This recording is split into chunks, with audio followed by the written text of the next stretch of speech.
El libro de los espíritus. Los principios de la doctrina espiritista. Allan Kardec.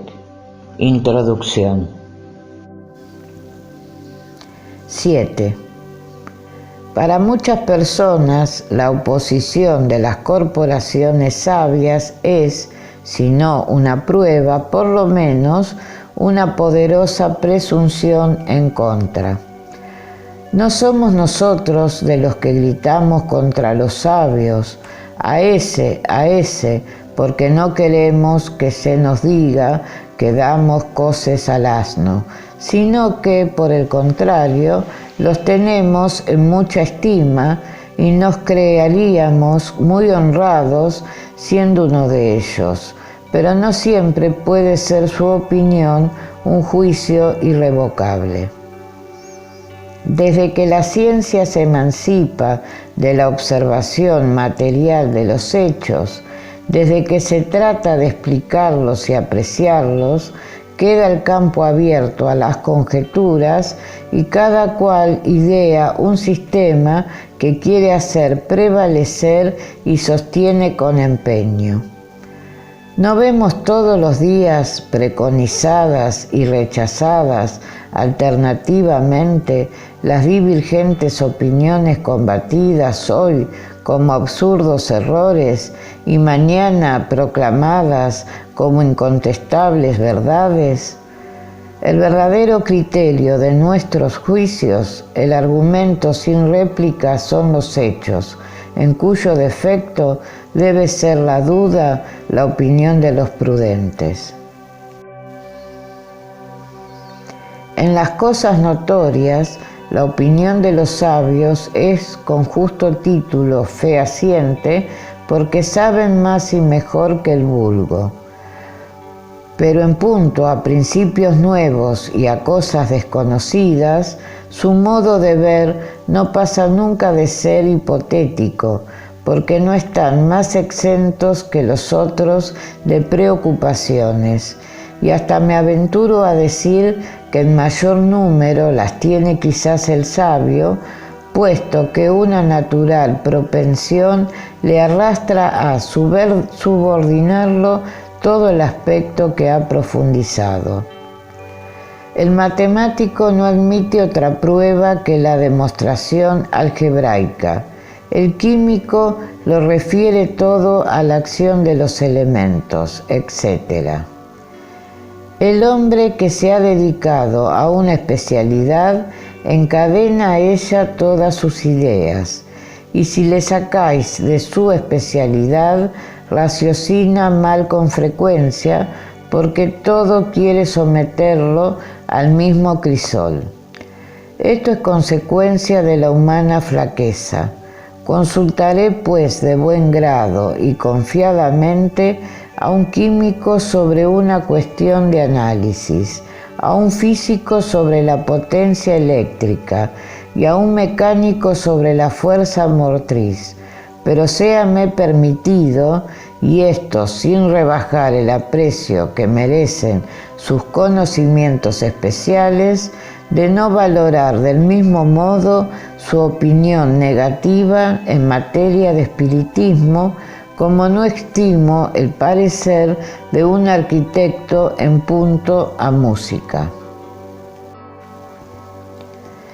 Las ciencias vulgares están basadas en las propiedades de la materia que a nuestro antojo podemos manipular y someter a nuestros experimentos. Los fenómenos espiritas están basados en la acción de inteligencias que, teniendo voluntad propia, nos prueban a cada instante que no se hallan a merced de nuestros caprichos.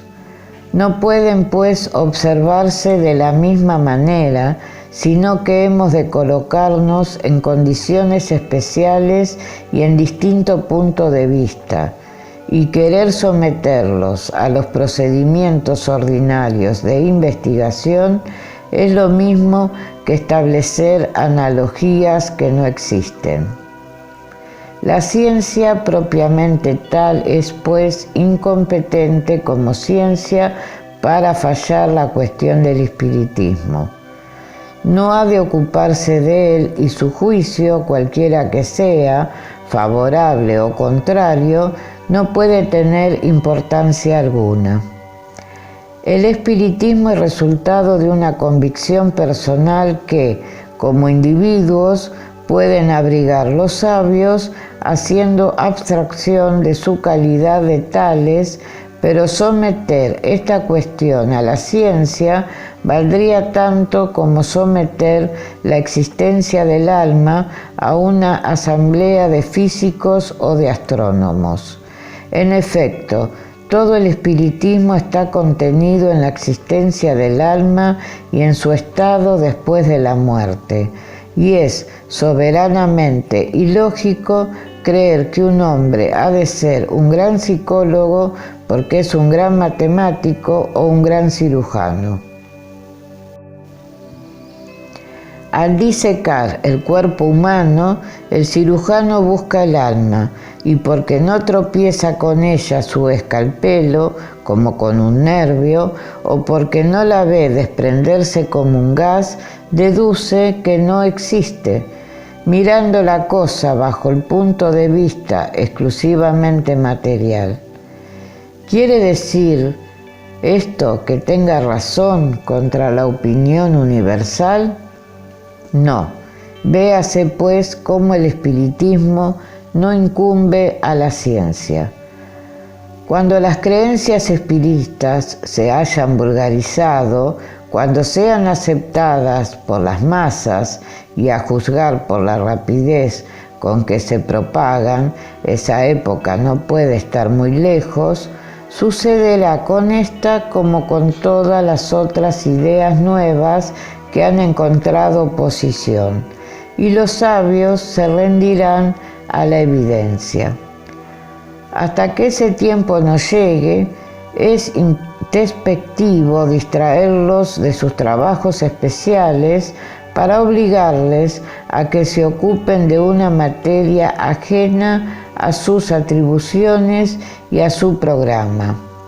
En el ínterin, los que, sin haber estudiado profunda y anticipadamente el asunto, optan por la negativa y escarnecen a los que no siguen su parecer, olvidan que otro tanto ha acontecido con la mayor parte de los grandes descubrimientos que honran a la humanidad y se exponen a que sus nombres aumenten la lista de los ilustres proscriptores de ideas nuevas y a veces inscritos a continuación de los que de aquellos miembros de la docta asamblea que en 1752 acogió con explosiones de risa la memoria de Franklin sobre los pararrayos, juzgándola indigna de figurar en el número de las comunicaciones que le eran dirigidas y de las de aquella otra que fue causa de que Francia perdiese la gloria de iniciar la navegación por medio del vapor, declarando que el sistema de Fulton era un sueño irrealizable, a pesar de que semejantes cuestiones eran de su competencia. Si, pues, esas corporaciones que contaban en su seno lo más granado de los sabios del mundo, solo burlas y sarcasmos prodigaron a las ideas que no comprendían, ideas que, algunos años después, habían de revolucionar la ciencia, las costumbres y las industrias. ¿Cómo podrá esperarse que les merezca mejor acogida una cuestión extraña a sus tareas? Esos errores de algunos, lamentables para su memoria, no pueden privarles de los títulos que tienen adquiridos por otro concepto a nuestro aprecio, pero ¿se ha de menester acaso de un diploma oficial para tener sentido común? ¿Y solo imbéciles se encuentran por ventura fuera de las poltronas académicas? Fíjense bien los ojos en los adeptos de la doctrina espiritista, y entonces se verá si solo ignorantes cuenta y si el número inmenso de hombres de mérito que la han abrazado permite que se la coloque en la estirpe de las creencias de las mujerzuelas. Su carácter y su ciencia valen la pena de que se diga, puesto que tales hombres afirman eso, algo por lo menos debe tener de cierto. Volvemos a repetir que si los hechos que nos ocupan se hubiesen concretado al movimiento mecánico de los cuerpos, la investigación de la causa física del fenómeno entraba en el dominio de la ciencia, pero tratándose de una manifestación que se sustrae a las leyes de la humanidad, no es competente la ciencia material, porque no puede ser explicada ni por medio de los números ni por medio de la potencia mecánica.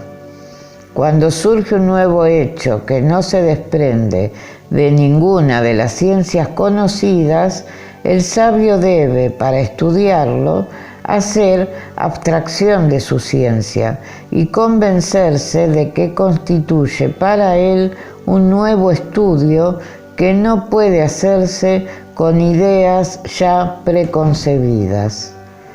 El hombre que cree infalible a su razón está muy cercano del error, pues hasta los que patrocinan las ideas más falsas se apoyan en su razón y en virtud de ella rechazan todo lo que les parece imposible. Los que en otras épocas han rechazado los admirables descubrimientos con que se honra la humanidad, apelan para hacerlo a la razón. Lo que se llama tal con frecuencia no es más que orgullo, y aquel que se cree infalible pretende igualarse a Dios. Nos dirigimos, pues, a los que son bastante prudentes para dudar de lo que no han visto y que, juzgando del porvenir por el pasado, no creen que el hombre ha llegado a su apogeo ni que la naturaleza le haya presentado ya la última página de su libro. 8. Añadamos que el estudio de una doctrina como la espiritista, que repentinamente nos conduce a un orden de cosas tan nuevo y tan dilatado, solo puede ser hecho fructíferamente por hombres graves, perseverantes, ajenos de prevenciones y animados de la firme y sincera voluntad de obtener un resultado.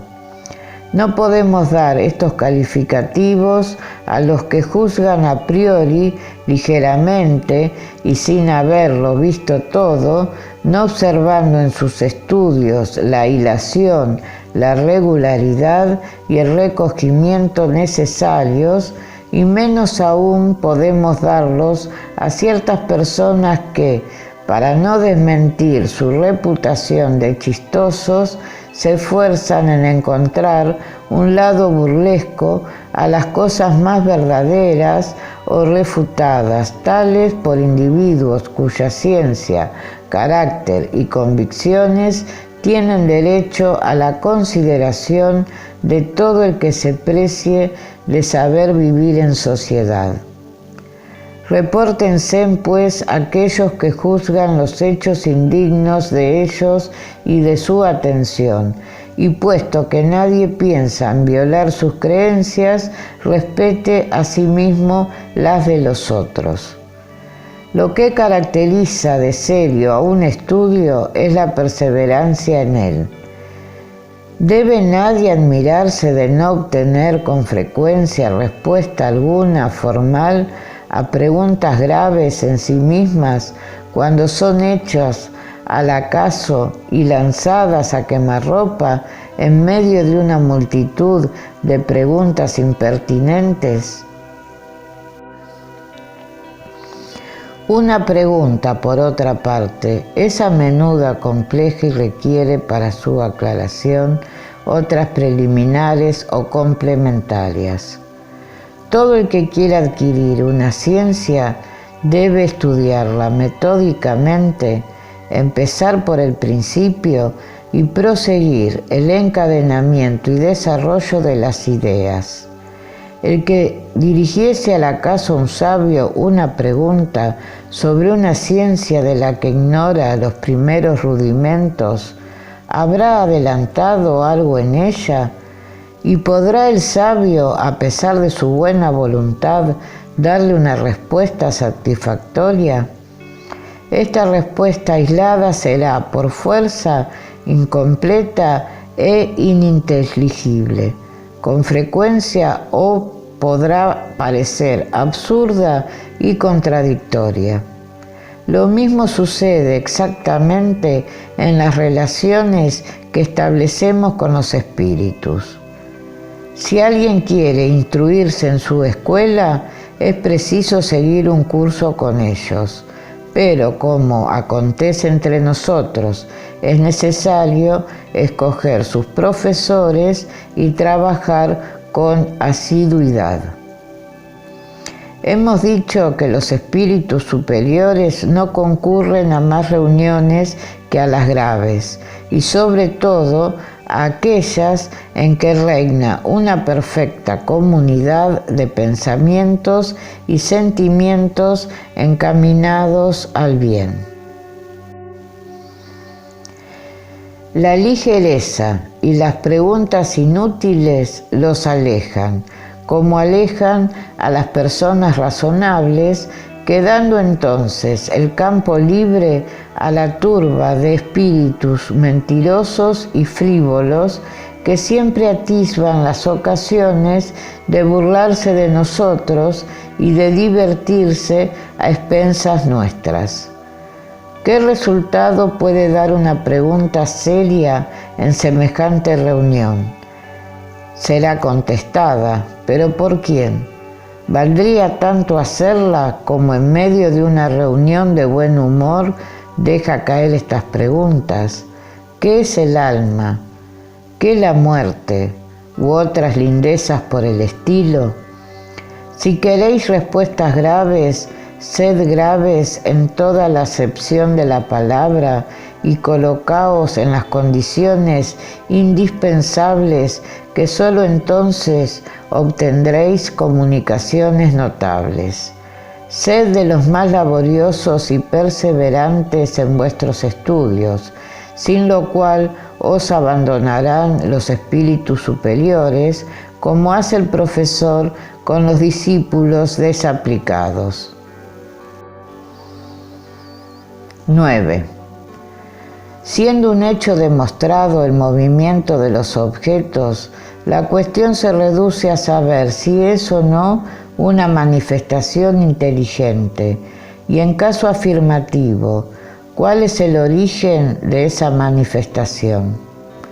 No hablamos del movimiento inteligente de ciertos objetos, ni de las comunicaciones verbales, ni siquiera de las que son directamente escritas por los médiums, puesto que esta clase de manifestaciones evidentes para los que han visto y profundizado el asunto no es a primera vista bastante independiente de la voluntad para servir de base a la convicción del observador Nobel.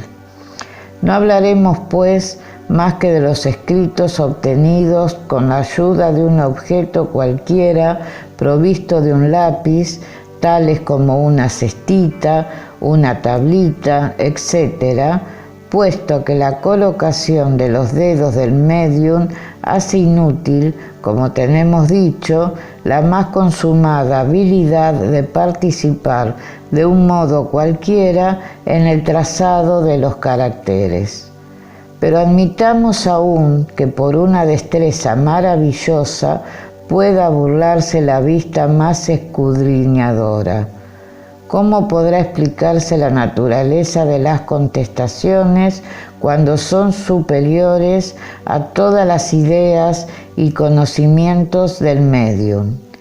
Y nótese bien que no se trata de contestaciones monosilábicas, sino muy a menudo de muchas páginas escritas con la rapidez más sorprendentes, ora espontáneamente, ora sobre un asunto determinado.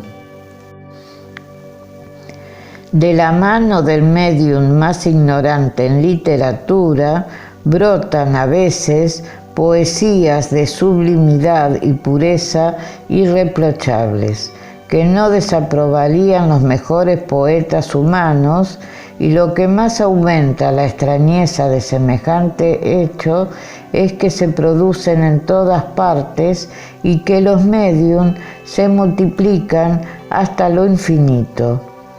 ¿Son o no reales estos hechos?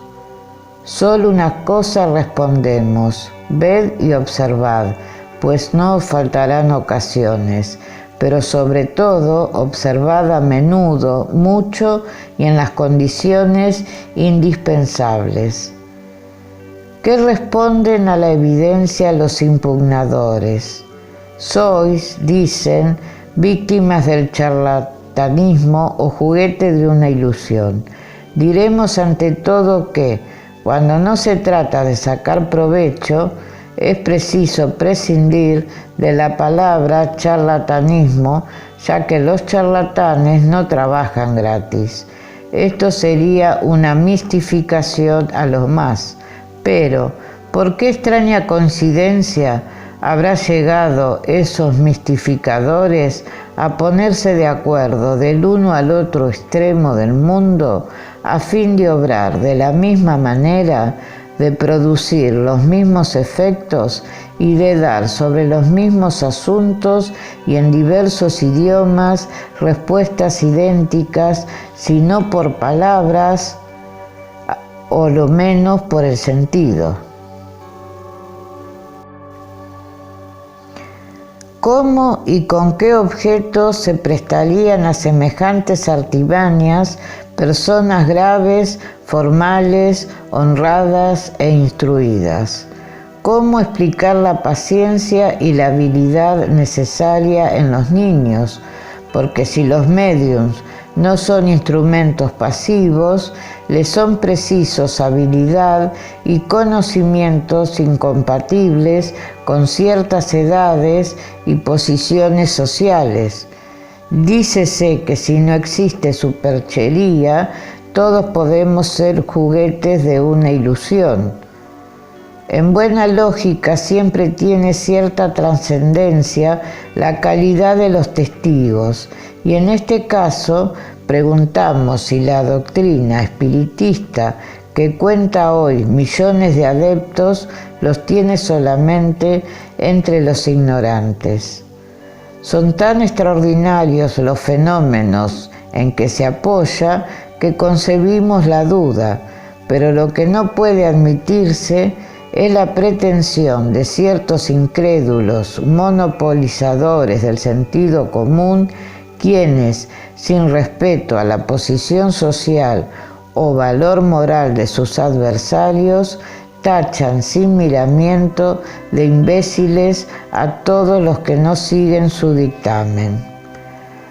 Para toda persona sensata, la opinión de individuos ilustrados que por largo tiempo han visto, estudiado y meditado una cosa será siempre, si no una prueba, por lo menos una presunción favorable, ya que ha llamado la atención de hombres graves que no tienen interés en propagar un error ni tiempo que perder en futilidades. 10. Entre las objeciones, las más especiosas que las examinadas, por lo menos en apariencia, porque son deducidas de la observación y hechas por personas graves. Una de ellas se apoya en el lenguaje de ciertos espíritus, que no parece digno de la elevación que se supone a seres sobrenaturales. Si se recuerda el resumen que antes hemos dado de la doctrina, se verá que los mismos espíritus nos dicen que no son iguales todos ellos en conocimientos y cualidades morales, y que no debe tomarse al pie de la letra todo lo que dicen. A las personas sensatas toca distinguir lo bueno de lo malo. Seguramente los de que en este hecho deduzcan la consecuencia de que siempre nos las habemos con seres malhechores, cuya ocupación única es la de embaucarnos, no tendrán conocimiento de las comunicaciones obtenidas en las reuniones donde solo se presentan espíritus superiores, pues de otra manera no pensarían de aquel modo. Es lamentable que la casualidad les haya hecho el flaco servicio de no dejarles ver más que el lado malo del mundo espiritista, porque suponemos de buen grado que una tendencia simpática no les habrá rodeado de malos espíritus, con preferencia a los buenos, de espíritus mentirosos o de aquellos cuyo lenguaje grosero irrita. Pudiera deducirse a lo más que la solidez de sus principios no es bastante poderosa para alejar el mal y que, encontrando placentero satisfacer sobre este punto su curiosidad, aprovechan esta ocasión los malos espíritus para introducirse entre ellos en tanto que se alejan los buenos. Juzgar por estos hechos de la cuestión de los espíritus sería tan poco lógico como juzgar del carácter de un pueblo por lo que se dice y hace en las reuniones de algunos aturdidos, personas de mala reputación, a las que no concurren los sabios ni los hombres sensatos. Los que de aquel modo proceden se encuentran en la misma situación que aquel extranjero que, entrando en una gran capital por el más feo de sus arrabales, juzgase de todos los habitantes por el lenguaje y costumbres del arrabal en cuestión. En el mundo de los espíritus hay también una buena y una mala sociedad. Estúdiese bien lo que ocurre entre los espíritus superiores y se llegará a la convicción de que la ciudad celeste contiene algo más que la es del pueblo. Pero dicen, ¿acaso vienen a nosotros los espíritus superiores? A esto contestamos, no os quedéis en el arrabal, mirad, observad y juzgaréis. Los hechos están a disposición de todos, a menos que no se trate de aquellas personas a quienes se aplican estas palabras de Jesús. Tienen ojos y no ven, oídos y no oyen. Una variante de esta opinión consiste en no ver en las comunicaciones espiritistas y en todos los hechos materiales a que dan lugar más de la intervención de un poder diabólico, nuevo proteo que adopta todas las formas para engañarnos mejor. No la creemos susceptible del examen serio y por esto no nos detenemos en ella. Queda refutada con lo que acabamos de decir, y solo añadiremos que, si fuese cierta, sería preciso convenir en que a veces el diablo es muy sabio, muy razonable y sobre todo muy moral, o bien en que también hay diablos buenos. ¿Cómo hemos de creer, en efecto, que Dios permite al espíritu del mal que se manifieste exclusivamente para perdernos, sin darnos como antídoto los consejos de los espíritus buenos? Si no lo puede hacer es impotente, y si lo puede y no lo hace, es esto incompatible con su bondad. Las dos suposiciones son blasfematorias. Observar que, admitida la comunicación de los espíritus malos, se reconoce el principio de las manifestaciones, y puesto que existen, solo puede ser con permiso de Dios. ¿Cómo pues creer sin incurrir en impiedad que permita el mal con exclusión del bien? Semejante doctrina es contraria a las más sencillas nociones del sentido común y de la religión. 11. Lo raro es, se añade, que se habla únicamente de los espíritus de personajes conocidos y se pregunta por qué solo ellos se manifiestan. Este es un error que, como muchos otros, proviene de una observación superficial.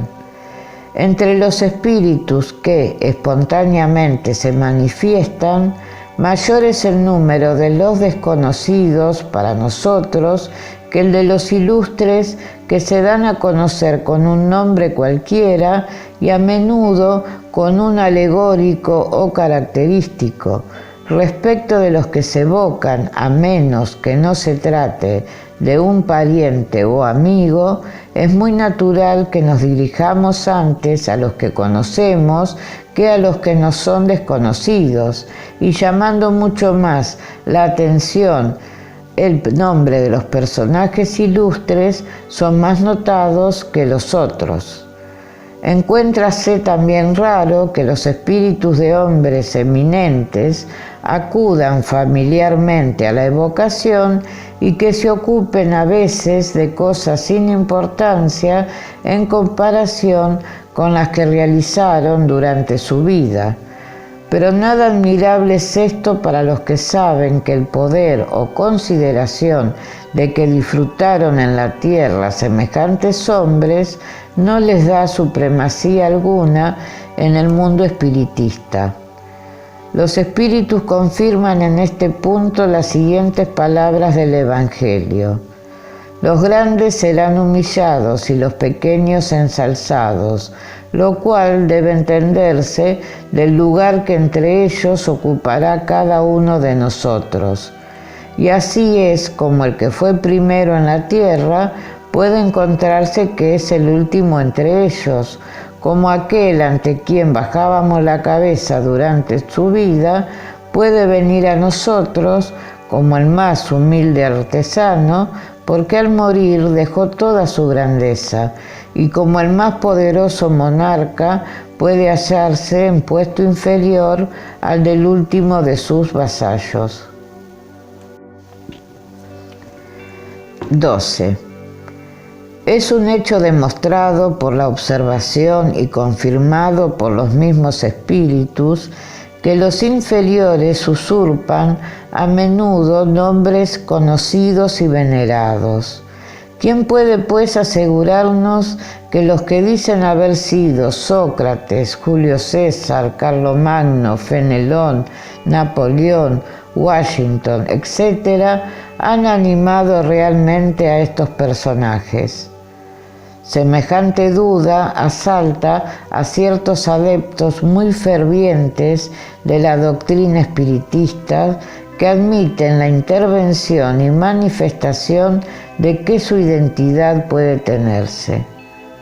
Esta comprobación es efectivamente difícil, pero si no puede conseguirse tan auténtica como la que resulta de un acta del Estado civil, puédese obtener la presuntiva, por lo menos, con arreglo a ciertos indicios. Cuando el espíritu de alguien que nos es personalmente conocido se manifiesta, de un amigo, de un pariente, por ejemplo, sobre todo si hace poco que ha muerto, sucede por punto general que su lenguaje está en perfecta relación con el carácter que sabemos que tenía. Esto es ya un indicio de identidad, pero no es lícito dudar cuando el mismo espíritu habla de cosas privadas y recuerda circunstancias de familia que solo del interlocutor son conocidas. El hijo no se equivocará seguramente respecto del lenguaje de su padre y de su madre, ni estos respecto del de aquel. A veces tienen lugar en esta clase de vocaciones íntimas cosas notabilísimas, capaces de convencer al más incrédulo. El escéptico más endurecido se ve a menudo aterrado por las revelaciones inesperadas que se le hacen.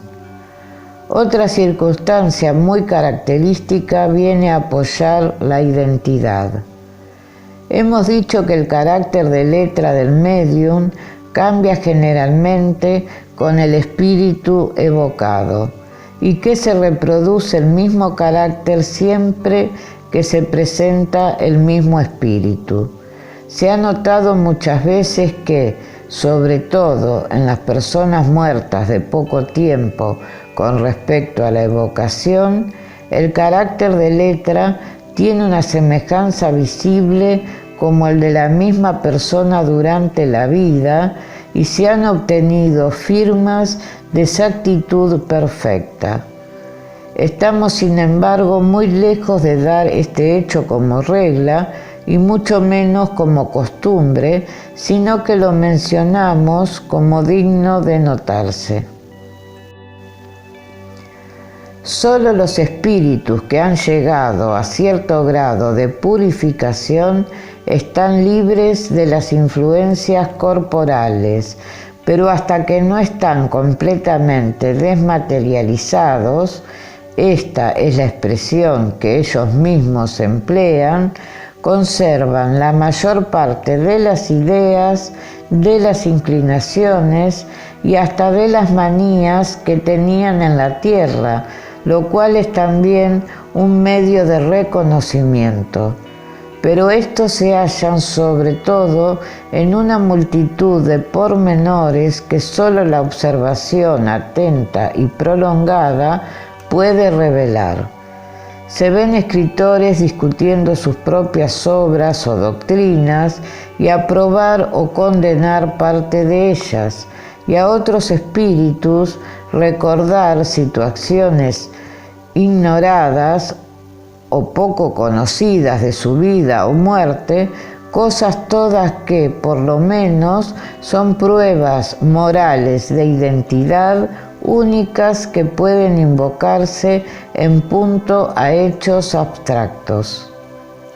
Sí, pues, la identidad del espíritu evocado puede obtenerse hasta cierto punto en algunos casos, no existe razón para que no suceda lo mismo en otros, y si no se tienen para con las personas cuya muerte es más remota los mismos medios de comprobación, se cuenta siempre con los del lenguaje y carácter, porque seguramente el espíritu de un hombre de bien no hablará como el de un perverso o depravado.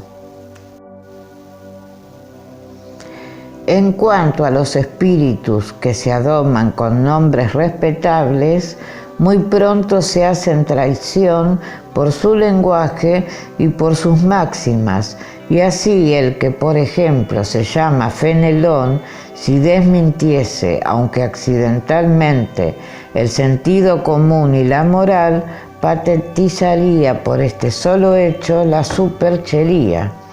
Si los pensamientos que expone son, por el contrario, puros, no contradictorios y constantemente dignos del carácter de Fenelón, no habrá motivos para dudar de su identidad, pues de otro modo sería preciso suponer que un espíritu que solo el bien predica puede mentir conscientemente y sin provecho.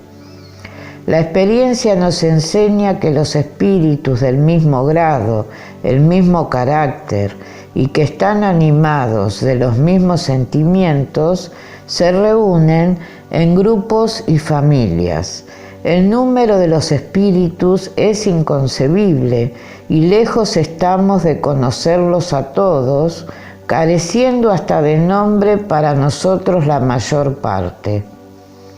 Un espíritu de la categoría de Fenelón puede venir, pues, en vez y lugar de aquel enviado a menudo por él mismo, en calidad de mandatario. Se presenta con su nombre porque le es idéntico y puede suplirlo, y porque es preciso un nombre a la fijación de nuestras ideas. Pero, ¿qué importa en último resultado que un espíritu sea o no realmente Fenelón? Desde el momento que solo cosas buenas dice y que habla como lo hubiese hecho el mismo Fenelón, es un espíritu bueno, y el nombre con que se da a conocer es indiferente, no siendo por lo regular más que un medio de fijar nuestras ideas. No puede ser lo mismo en las evocaciones íntimas, pues en estas, según dejamos dicho, puede obtenerse la identidad por pruebas en cierto modo patentes. Por lo demás, es cierto que la sustitución de los espíritus puede dar lugar a una multitud de equivocaciones, resultando de ellas errores y a menudo supercherías.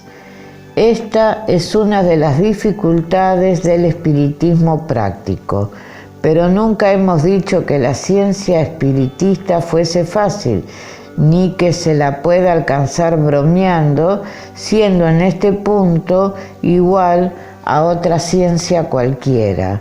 No lo repetiremos bastante, el espiritismo requiere un estudio asiduo y a menudo vasto. No pudiendo provocar los hechos, es preciso esperar que por sí mismos se presenten, y con frecuencia son provocados por las circunstancias que menos se esperan.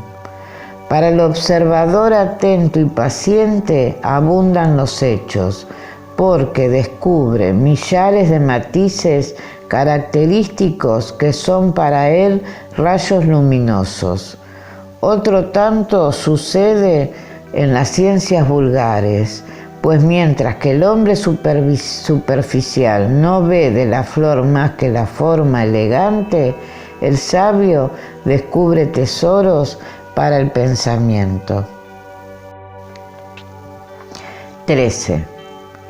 Las observaciones anteriores nos inducen a decir algunas palabras sobre otra dificultad. ¿Cuál es la de la divergencia que se nota en el lenguaje de los espíritus? Siendo muy diferentes entre sí los espíritus bajo el aspecto de sus conocimientos y moralidad, es evidente que la misma cuestión puede ser resuelta de distinto modo, según la jerarquía que ocupen ellos, absolutamente lo mismo que si se propusiese alternativamente a un sabio, a un ignorante o a un bromista de mal género. Según hemos dicho, lo esencial es saber a quién nos dirigimos. Pero se añade, ¿cómo puede ser que los espíritus tenidos por superiores no estén siempre acordes? Diremos, ante todo, que independientemente de la causa que acabamos de señalar, existen otras que pueden ejercer cierta influencia en la naturaleza de las contestaciones, haciendo abstracción de la calidad de los espíritus. Este es un punto capital cuya explicación dará el estudio, y por esta razón decimos que las materias requieren una atención sostenida, una profunda observación y sobre todo, como en las demás ciencias humanas, continuación y perseverancia. Se necesitan años para ser un médico adocenado, las 3/4 partes de la vida para ser sabio, y se querrá obtener en unas cuantas horas la ciencia del infinito. Es preciso no hacerse ilusiones. El espiritismo es inmenso, toca todas las cuestiones metafísicas y de orden social, constituye todo un mundo abierto ante nuestra vista, y habremos de maravillarnos de que se necesite tiempo y mucho para adquirirlo. La contradicción, por otra parte, no es siempre tan real como puede parecerlo. ¿Acaso no vemos todos los días hombres que profesan la misma ciencia variar las definiciones que dan de una cosa, sea porque emplean términos diferentes, sea porque la consideran bajo otro aspecto, aunque siempre permanezca una misma la idea fundamental? Cuéntese, si es posible, las definiciones que se han dado de la gramática. Añadamos además que la forma de la respuesta depende a menudo de la de la pregunta. Sería pues pueril ver contradicción en lo que frecuentemente no pasa de ser diferencia de palabras. Los espíritus superiores no atienden en modo alguno a la forma, sino, siendo para ellos el todo, el fondo del pensamiento. Tomemos, por ejemplo, la definición del alma. No teniendo acepción fija a esta palabra, pueden los espíritus, lo mismo que nosotros, diferir en la definición que den de ella, pudiendo decir uno que es el principio de la vida, llamándola otro el destello anímico, diciendo este que es interna, aquel que es externa, etc. Y todos tendrán razón según el punto de vista. Hasta podría creerse que algunos de ellos profesan teorías materialistas, y sin embargo no hay tal cosa. Lo mismo sucede con la palabra Dios, que será el principio de todas las cosas, el creador del universo, la soberana inteligencia, el infinito, el gran espíritu, etcétera, etcétera. Y en definitiva siempre será Dios. Citemos, en fin, la clasificación de los espíritus. Estos forman una serie no interrumpida desde el grado inferior hasta el superior. La clasificación es arbitraria y así podrá uno dividirlos en 3 clases, otro en 5, 10 o 20, según su voluntad, sin incurrir por ello en error. Todas las ciencias humanas nos ofrecen ejemplos de esto. Cada sabio tiene su sistema, todos los cuales cambian sin que cambie la ciencia. Aunque se haya aprendido botánica por el sistema de Linneo, de Jussieu o de Tournefort, no deja de saberse botánica. Concluyamos, pues, de dar a las cosas puramente convencionales más importancia de la que merecen, para fijarnos en lo que solo es verdaderamente grave. Y la reflexión hará descubrir con frecuencia en lo que más disparatado parece, una semejanza que había pasado inadvertida a la primera inspección. 14. Pasaríamos ligeramente por encima de la objeción de ciertos escépticos sobre las faltas de ortografía que cometen algunos espíritus, si no hubiese de dar lugar a una observación esencial. Su ortografía, preciso es decirlo, no siempre es irreprochable, pero es necesario estar muy pobre de razones para hacerla objeto de una crítica grave, diciendo que, puesto que todos lo saben los espíritus, deben saber ortografía. A esto podríamos oponerles las numerosas faltas de este género cometidas por más de un sabio en la tierra, lo cual no amengua en un ápice su mérito, pero este hecho envuelve una cuestión más grave. Para los espíritus y sobre todo para los superiores, la idea lo es todo y nada, la forma. Desprendidos de la materia, el lenguaje es, entre ellos, rápido como el pensamiento, puesto que el mismo pensamiento sin intermediario es el que se comunica. Deben, pues, encontrarse violentos cuando se ven obligados, para comunicarse con nosotros, a emplear las formas extensas y embarazosas del lenguaje humano, y sobre todo de la insuficiencia e imperfección de ese lenguaje para exponer todas las ideas. Esto lo dicen ellos mismos, y es curioso observar los medios de que echan mano para atenuar semejante inconveniente. Otro tanto nos sucedería a nosotros si hubiéramos de expresarnos en un idioma de palabras más largas y de giros más extensos que los del idioma que empleamos. Este es el mismo inconveniente que encuentra el hombre de genio, el cual se impacienta de la lentitud de la pluma que va siempre más despacio que el pensamiento. Concíbese, después de lo dicho, que los espíritus den poca importancia a la puerilidad de la ortografía, sobre todo cuando se trata de una enseñanza grave y seria. ¿Acaso no es bastante sorprendente que se expresen indistintamente en todas las lenguas y que las comprendan todas? No debe, sin embargo, deducirse de esto que les sea desconocida la corrección convencional del lenguaje.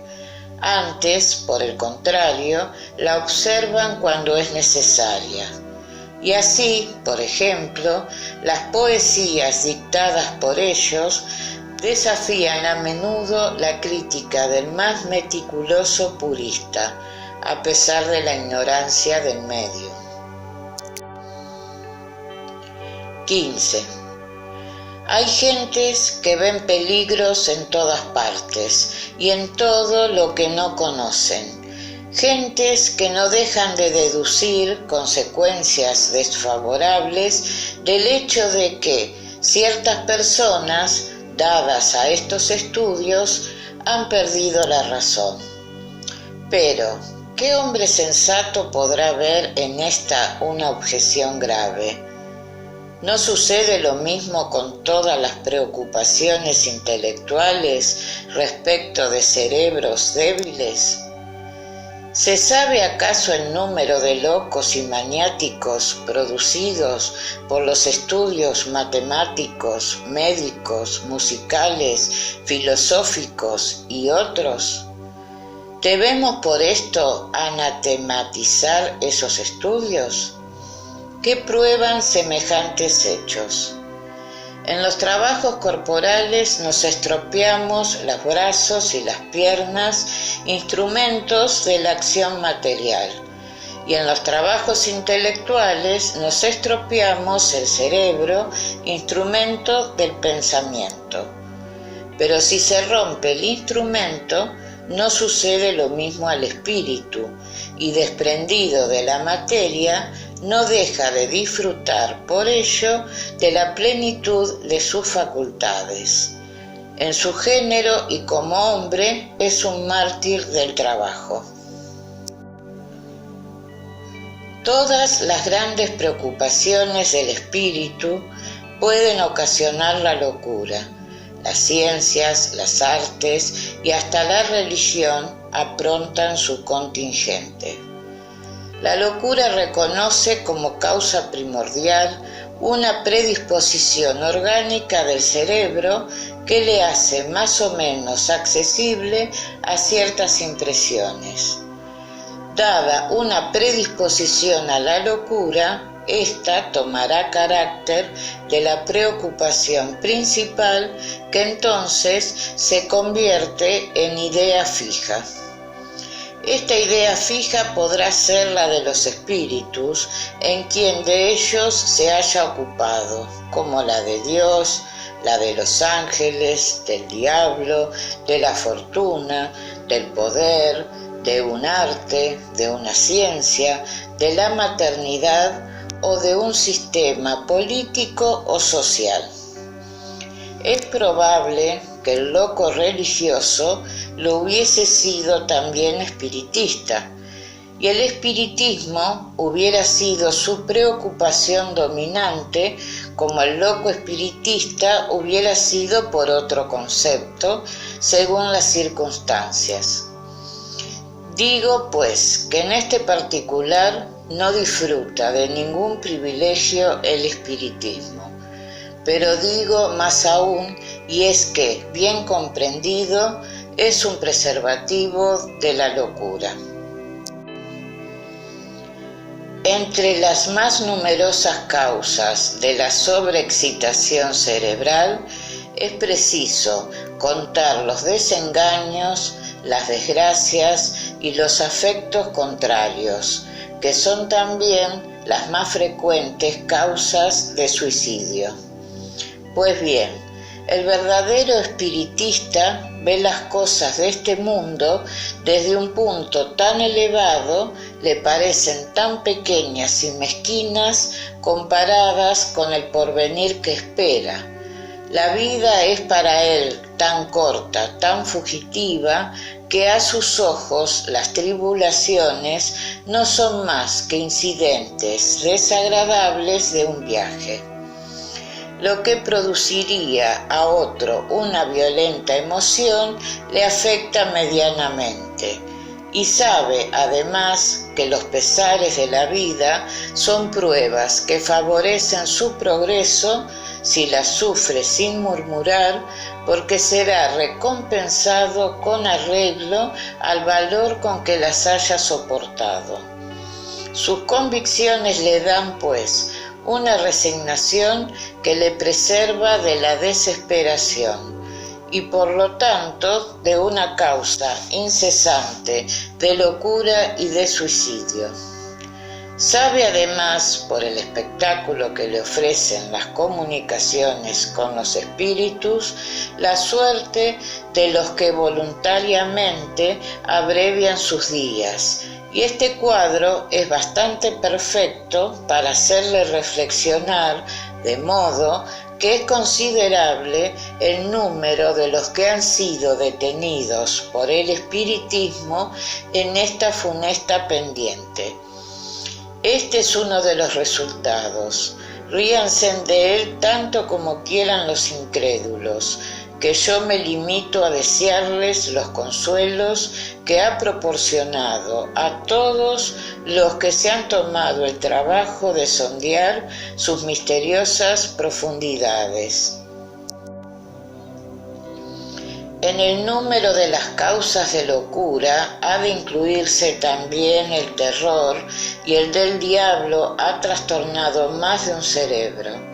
¿Se sabe acaso el número de víctimas hechas hiriendo imaginaciones débiles con el cuadro ese que se esmeran en hacer más horroroso, añadiéndole horribles pormenores?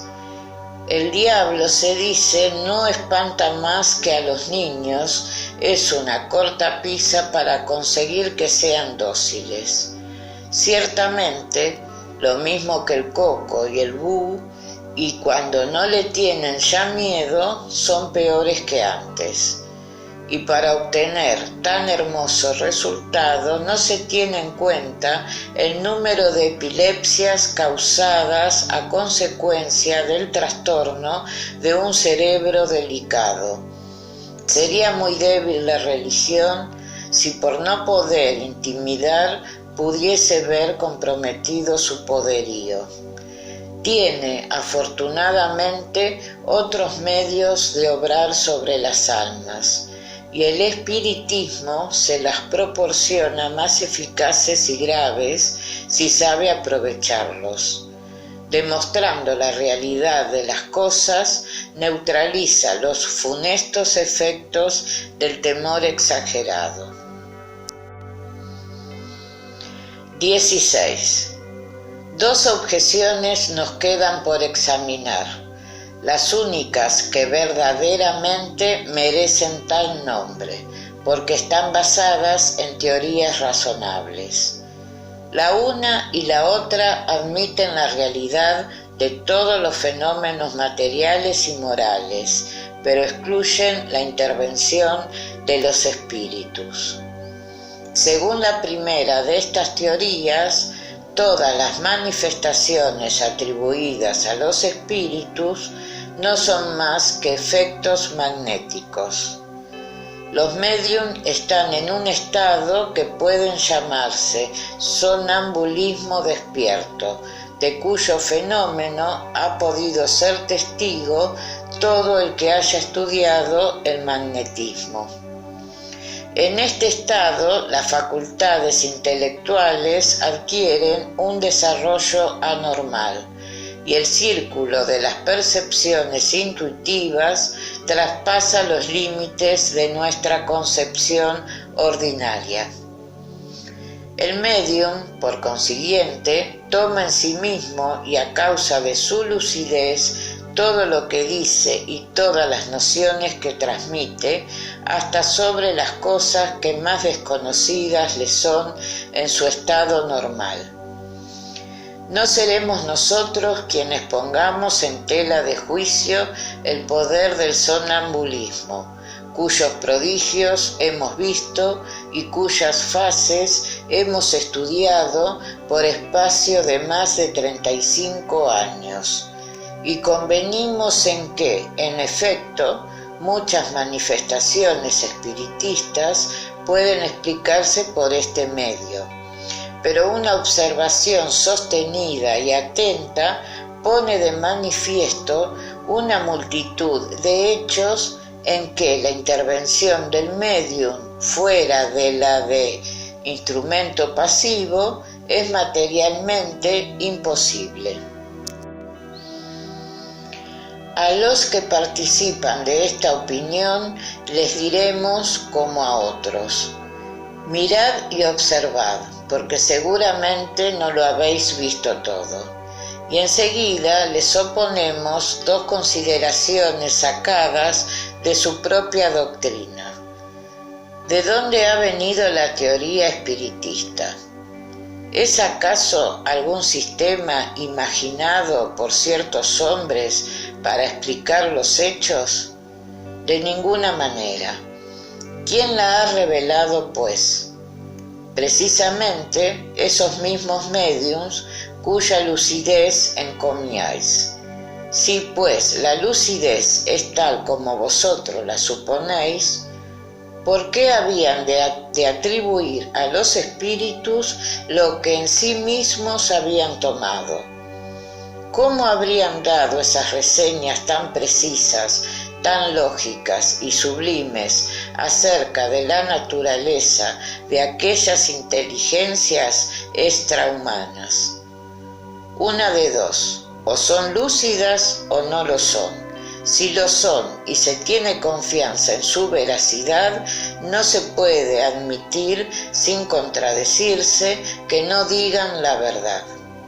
En segundo lugar, si todos los fenómenos se originasen en el médium, serían idénticos en el mismo individuo, y no se vería a la misma persona hablar disparatadamente ni decir alternativamente las cosas más contradictorias. Esta falta de unidad en las manifestaciones obtenidas por el médium prueba la diversidad de origen, y si todas no pueden encontrarse en el médium, preciso es buscarlas fuera de él. Según otra opinión, continúa siendo el médium origen de las manifestaciones, pero en vez de tomarlas en sí mismo, como pretenden los partidarios de la teoría sonambúlica, las toma en el medio ambiente.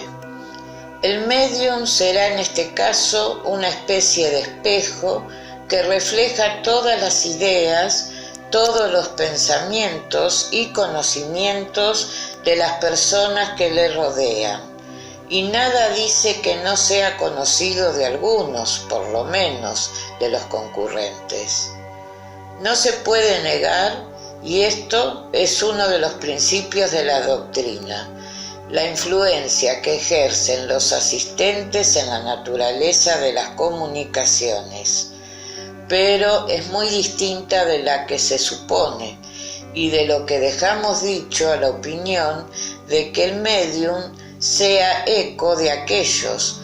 Va mucha diferencia, porque millares de hechos demuestran perentoriamente lo contrario. Este es, pues, un grave error que prueba una vez más el peligro de las conclusiones prematuras. Las personas a quienes contestamos no pueden, pues, negar la existencia de un fenómeno de que no puede darse cuenta la ciencia vulgar, pero, no queriendo admitir la presencia de los espíritus, lo explican a su manera. Su teoría sería especiosa si pudiera abrazar todos los extremos, pero no sucede así. Cuando se les demuestra hasta la evidencia que ciertas comunicaciones del médium son completamente extrañas a los pensamientos, a los conocimientos y hasta a las opiniones de los asistentes, y que con frecuencia son espontáneas y contradicen todas las ideas preconcebidas, no se detienen por tan poca cosa. La irradiación, dicen entonces, se extiende más allá del círculo inmediato que nos rodea.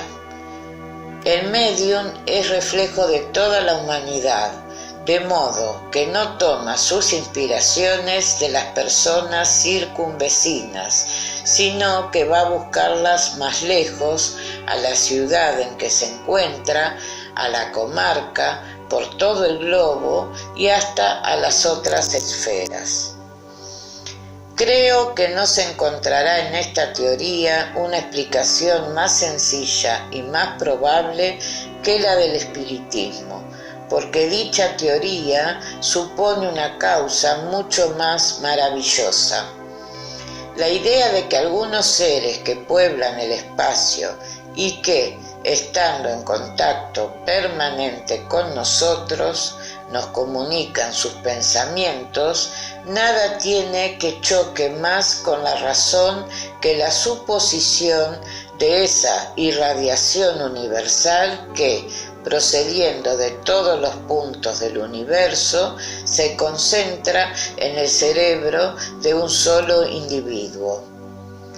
Digámoslos una vez más, y este es un punto capital sobre el cual nunca insistiremos bastante: la teoría sonambúlica y la que pudiera llamarse reflectiva han sido imaginadas por algunos hombres y son opiniones individuales forjadas para explicar un hecho, al paso que la doctrina espiritista no es de creación humana, sino que ha sido dictada por las mismas inteligencias que se manifiestan cuando nadie pensaba en ella y hasta la opinión general la rechazaba. Pues bien, Nosotros pedimos que se diga el lugar donde han ido a tomar los médiums una doctrina que no existía en el pensamiento de nadie en la tierra. Y preguntamos también por qué extraña coincidencia millares de médiums diseminados por todo el globo y que nunca se han visto, están conformes en decir lo mismo. Si el primer médium que apareció en Francia sufrió la influencia de opiniones conocidas ya en América, no tuvieron lugar por medio de la escritura ni de la palabra, sino por medio de golpes que, coincidiendo con las letras del alfabeto, formaban palabras y frases. De este modo declararon que eran espíritus las inteligencias que se revelaban. Si se podía, pues, suponer una intervención del pensamiento del medium en las comunicaciones verbales o escritas, no sucede así en las obtenidas por golpes, cuya significación no podía ser conocida de antemano. Podríamos citar numerosos hechos que demuestran en la inteligencia que se manifiesta una individualidad evidente y una independencia absoluta de la voluntad. Recomendamos, pues, a los disidentes una observación más atenta y si quieren estudiar sin prevención y no deducir antes de haberlo visto todo, reconocerán la insuficiencia de su teoría para explicarlo todo. Nos limitaremos a dejar sentadas las siguientes cuestiones. ¿Por qué la inteligencia que se manifiesta, cualquiera que sea, se niega a responder a ciertas preguntas sobre asuntos perfectamente conocidos, como por ejemplo sobre el nombre y la edad del que pregunta, sobre lo que tiene en la mano, sobre lo que ha hecho el día anterior y lo que hará el día siguiente, etc.? Si el medium es espejo del pensamiento de los concurrentes, nada le sería más fácil que contestar.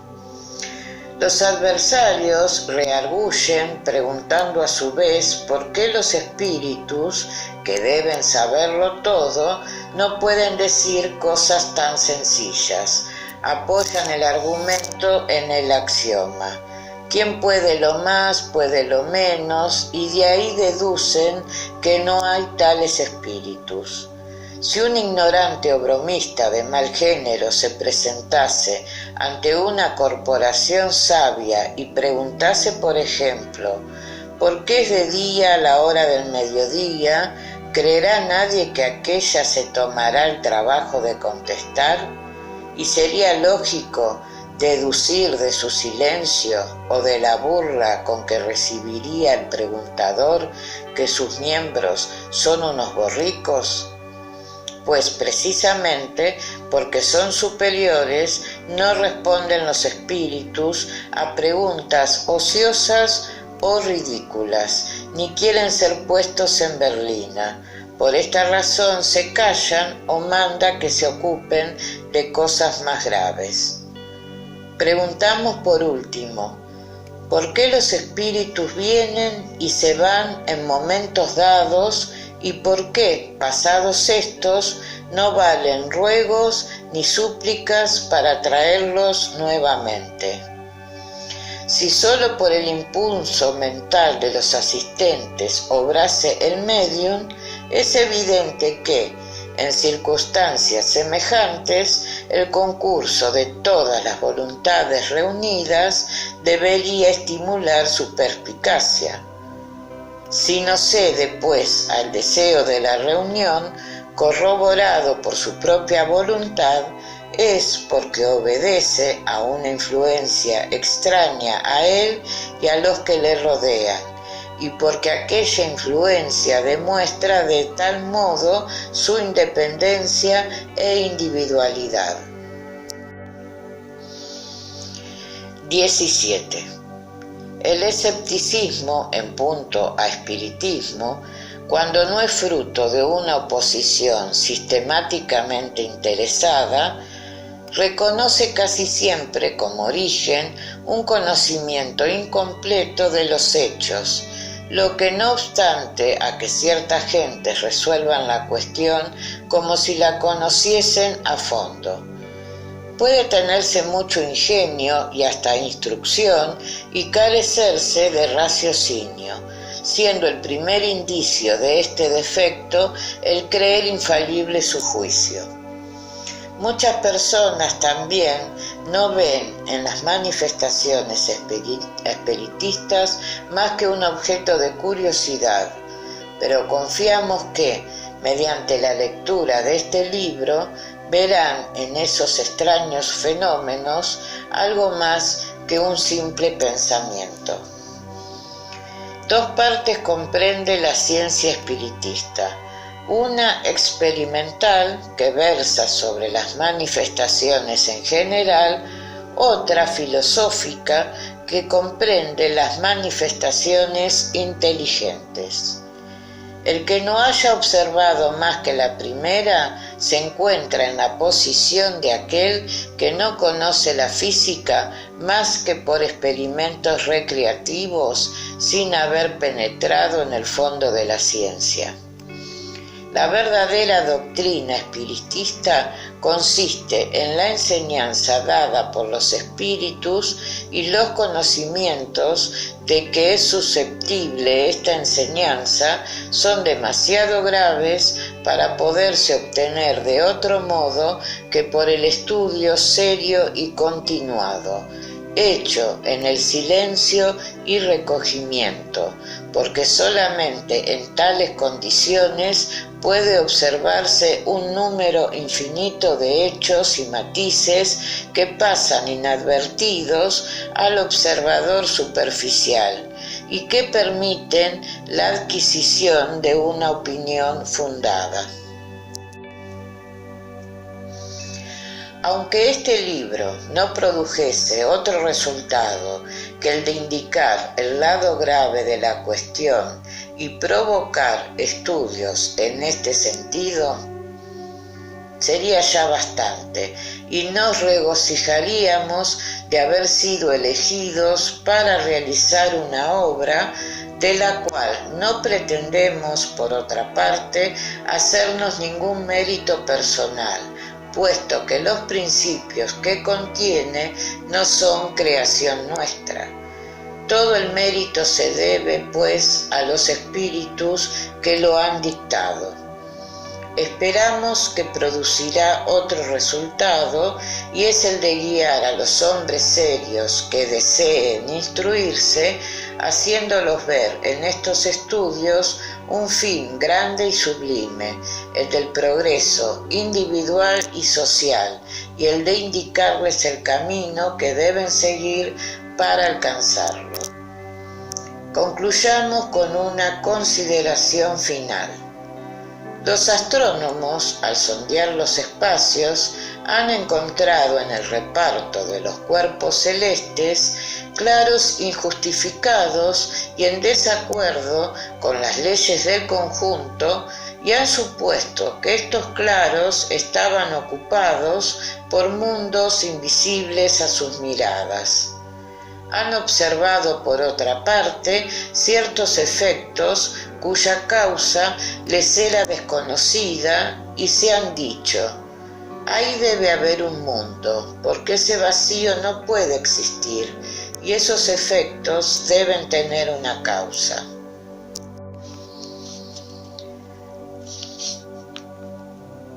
Juzgando entonces la causa por el efecto, han podido calcular los elementos, viniendo después los hechos a justificar sus previsiones. Apliquemos este raciocinio a otro orden de ideas. Si se observa la serie de los seres, se encuentra que la forma una cadena sin solución de continuidad, desde la materia bruta hasta el hombre más inteligente. Pero entre el hombre y Dios, que es el alfa y omega de todas las cosas, ¿cuán grande no es el vacío? ¿Es razonable creer que en aquel cesan los eslabones de la cadena, que salve sin transición la distancia que le separa del infinito?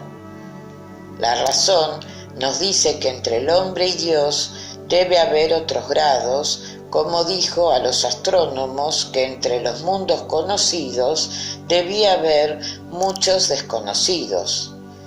¿Qué filosofía ha llenado este vacío? El espiritismo nos lo presenta ocupado por los seres de todos los grados del mundo invisible, seres que no son más que los espíritus de los hombres que han llegado a los distintos grados que conducen a la perfección, y de este modo todo se encadena desde el alfa hasta el omega. Vosotros, los que negáis la existencia de los espíritus, llenad pues el vacío ocupado por ellos. Y vosotros, los que de los espíritus os reís, atreveos a reíros de las obras de Dios y de su omnipotencia. Prolegómenos. En todas partes se producen fenómenos que se sustraen a las leyes de la ciencia vulgar y que revelan en su causa la acción de una voluntad libre e inteligente. La razón dice que un efecto inteligente debe tener como causa una potencia inteligente, y los hechos han probado que esa potencia puede ponerse en comunicación con los hombres por medio de signos materiales. Preguntada acerca de su naturaleza, declaró pertenecer al mundo de los seres espirituales que se han despojado de la envoltura corporal del hombre. Así fue revelada la doctrina espiritista. Las comunicaciones entre el mundo espiritista y el corporal están en la naturaleza de las cosas y no constituyen ningún hecho sobrenatural. Por esta razón se encuentran vestigios de ellas en todos los pueblos y en todas las épocas. Hoy son generales y patentes para todo el mundo. Los espíritus anuncian que los tiempos designados por la providencia para una manifestación universal han llegado ya, y que siendo ministros de Dios y agentes de su voluntad, su misión es la de instruir e ilustrar a los hombres, abriendo una nueva era a la regeneración de la humanidad. Este libro es la recopilación de su enseñanza. Ha sido dictado y escrito por orden de los espíritus superiores a fin de echar los cimientos de una filosofía racional libre de las preocupaciones del espíritu de sistema, y nada contiene que no sea expresión de su pensamiento y que no haya sido comprobado por ellos. Solo el orden y la distribución metódica de las materias, como también las observaciones y la forma de alguna parte de la redacción, son obra del que ha recibido la misión de publicarlo.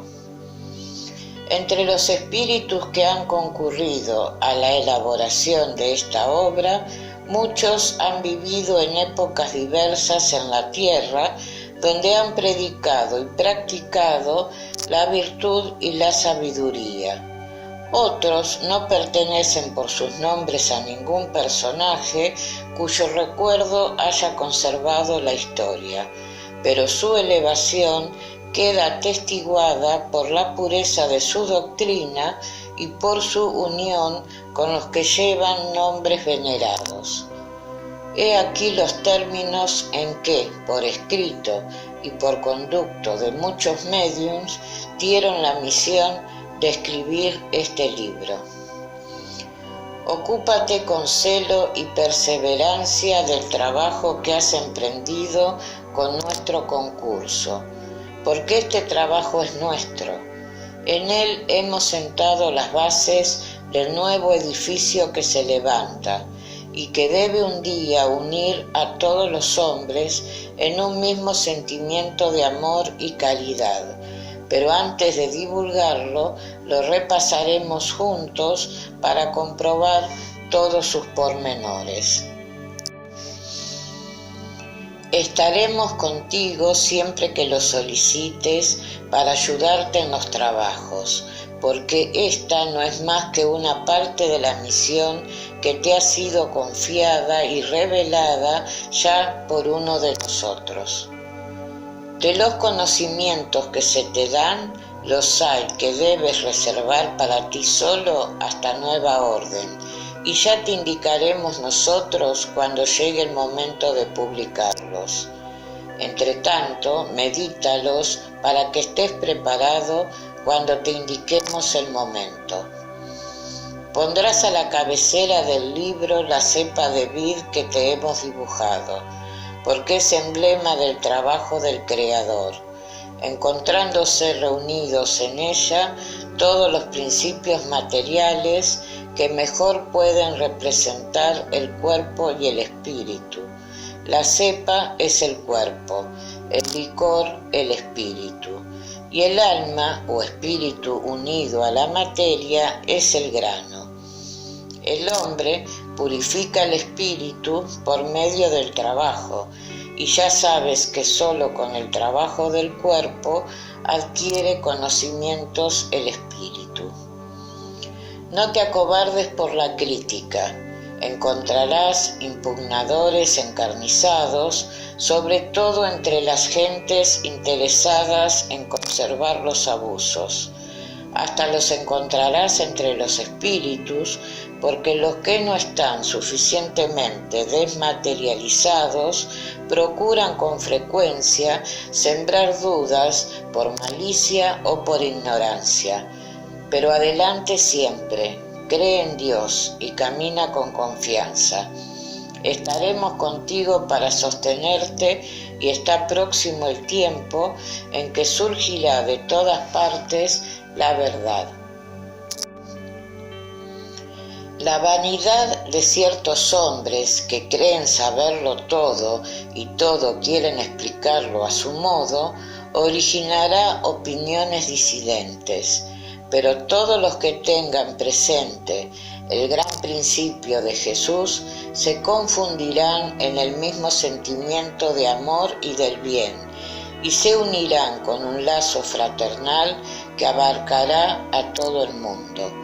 Dejarán a un lado las miserables cuestiones de palabras para no ocuparse más que de las cosas esenciales, y siempre será una misma la doctrina. En cuanto al fondo, para todos los que reciban comunicaciones de los espíritus superiores. Por medio de la perseverancia llegarás a recoger el fruto de tus trabajos. El placer que experimentarás viendo la doctrina propagarse y bien comprendida será una recompensa, cuya totalidad del valor comprenderás quizás más en el porvenir que en el presente. No te descorazones, pues, por las espinas y piedras que los incrédulos o malvados arrojarán en tu camino. Persevera en la confianza, pues con ella llegarás al fin y siempre merecerás ser ayudado. Acuérdate de que los espíritus buenos no asisten más que a los que sirven a Dios con humildad y desinterés, y que rechazan a todos los que buscan en el camino del cielo un escabel para el logro de las cosas terrenas, apartándose del orgulloso y del ambicioso. El orgullo y la ambición serán siempre una barrera entre el hombre y Dios. Son un velo corrido ante los celestes destellos, y Dios no puede servirse de los ciegos para dar a comprender la luz. San Juan Evangelista, San Agustín, San Vicente de Paúl, San Luis, el Espíritu de verdad, Sócrates, Platón, Fenelón, Franklin, Swedenborg, etc.